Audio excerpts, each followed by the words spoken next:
Baik, Masya Allah. Masya Allah Uti, luar biasa ya. Uti mungkin secara ini tidak pernah mendapatkan kasih sayang langsung dari ibunda yang telah melahirkan Uti. Karena Uti dari kecil turut nenek, setelah itu pun langsung punya ibu tiri yang ternyata memperhatikan juga. Maka subhanallah, Uti itu berarti dikasih nikmatnya banyak banget. Punya ibunya banyak banget.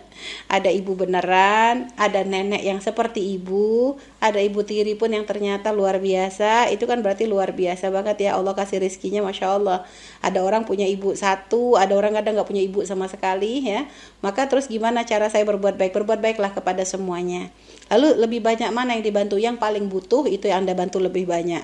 Jadi tidak usah melihat ini adalah ibu atau ibu tiri atau nenek yang memang butuh untuk dibantu lebih banyak, maka itu yang dibantu lebih banyak. Kalau misalnya ibu Anda, ibu kandung Anda sudah mapan, lebih nyaman, ya tetap Anda sambung silaturahmi. Jangan merasa dendam, aduh saya nggak pernah dirawat sama ibu saya. Jangan Anda berprasangka buruk. Mungkin ada sebab kenapa beliau tidak bisa merawat Anda seperti biasa, seperti ibunda-ibunda lainnya. Mungkin ada sebab yang tidak bisa diceritakan. Artinya Unti jangan berprasangka buruk, jangan melihat kekurangannya karena tidak pernah merawat Anda, tapi lihatlah dia ibu yang menjadi sebab Anda terlahir di dunia. Dia ibu yang menjadi sebab Anda bisa kenal syariatnya Nabi Muhammad. Maka syukuri hal tersebut. Jadi jangan ingin jadi subhanallah, berbaktilah kepada ibunda itu tanpa harus melihat dia sudah ngasih banyak atau dikit. Seandainya dia cuma punya jasa melahirkan kita, itu sudah sangat luar biasa. Kita berbakti seumur hidup pun tidak akan mampu. Ya, jadi begitu. Jadi jangan merasa karena nggak gerawat lalu kayak berkurang jasanya, tidak. Pernah kita ingat satu kisah ya, di negeri Arab itu pernah ada satu kisah yang kami baca. Ada seorang dokter satu hari itu melihat di rumah sakitnya itu ada seorang laki-laki ya membawa seorang wanita, dan wanitanya tuh yang dilihat, wanita yang bersama laki-laki tadi tuh kayak kurang waras tuh ya, kayak orang kurang waras, sehingga kadang yang laki-laki tuh rambutnya ditarik apa begitulah, tingkahnya kayak gak waras begitu. Akhirnya si dokter tuh penasaran, dideketin tuh si laki-laki tadi, ditanya, ini siapamu gitu kan, ini siapamu, dijawab sama laki-laki tadi, ini ibuku. Oh ibumu, katanya, dari kapan ibumu gila seperti ini? Akhirnya si anak laki-laki tadi jawab, dari mulai aku ngerti, ibuku memang sudah gila. Dari mulai aku ngerti ibuku gila. Akhirnya si dokter tadi tuh agak-agak kaget gitu. Subhanallah, karena melihat tadi muamalah si anak laki-laki tadi dengan ibunya tuh kayak lembut banget. Padahal ibunya tuh kasar, narik rambut apa, tapi itu tuh senyum, lembut, ngeladeni, nggak kasar, nggak marah, disayang, kelihatan sayang banget sama ibunya.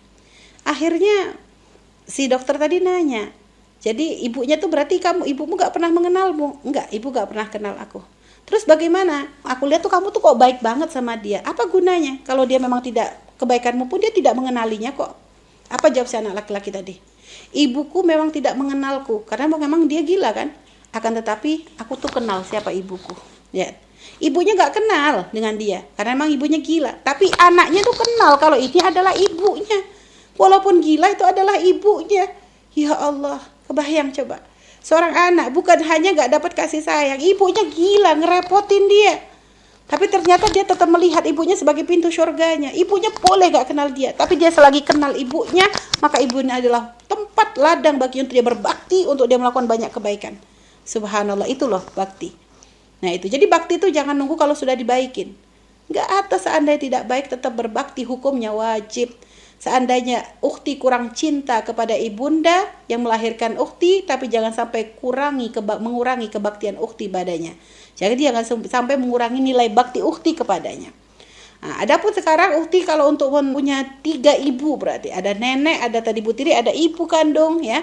Maka apa yang harus ukhti lakukan? Ya tadi, untuk menolong, prioritaskan yang paling butuh. Kalau nenek yang dilihat paling butuh karena sudah sepuh dan akhirnya harus ada orang yang mengurus, maka mungkin ukhti memberikan lebih banyak kepada nenek untuk biaya perawatannya, karena mungkin sekarang ukhti jauh, nggak bisa ngurus, maka mungkin lebih untuk orang yang bisa digaji untuk merawat nenek, misalnya begitu. Atau ternyata yang butuh ibu tiri, maka bantu. Jadi sesuaikan. Tapi yang jelas, hilangkan penyakit di dalam diri merasa marah dengan ibunda kandung yang melahirkan kita ya. Jadi seperti itu ukhti, wallahu a'lam bishawab.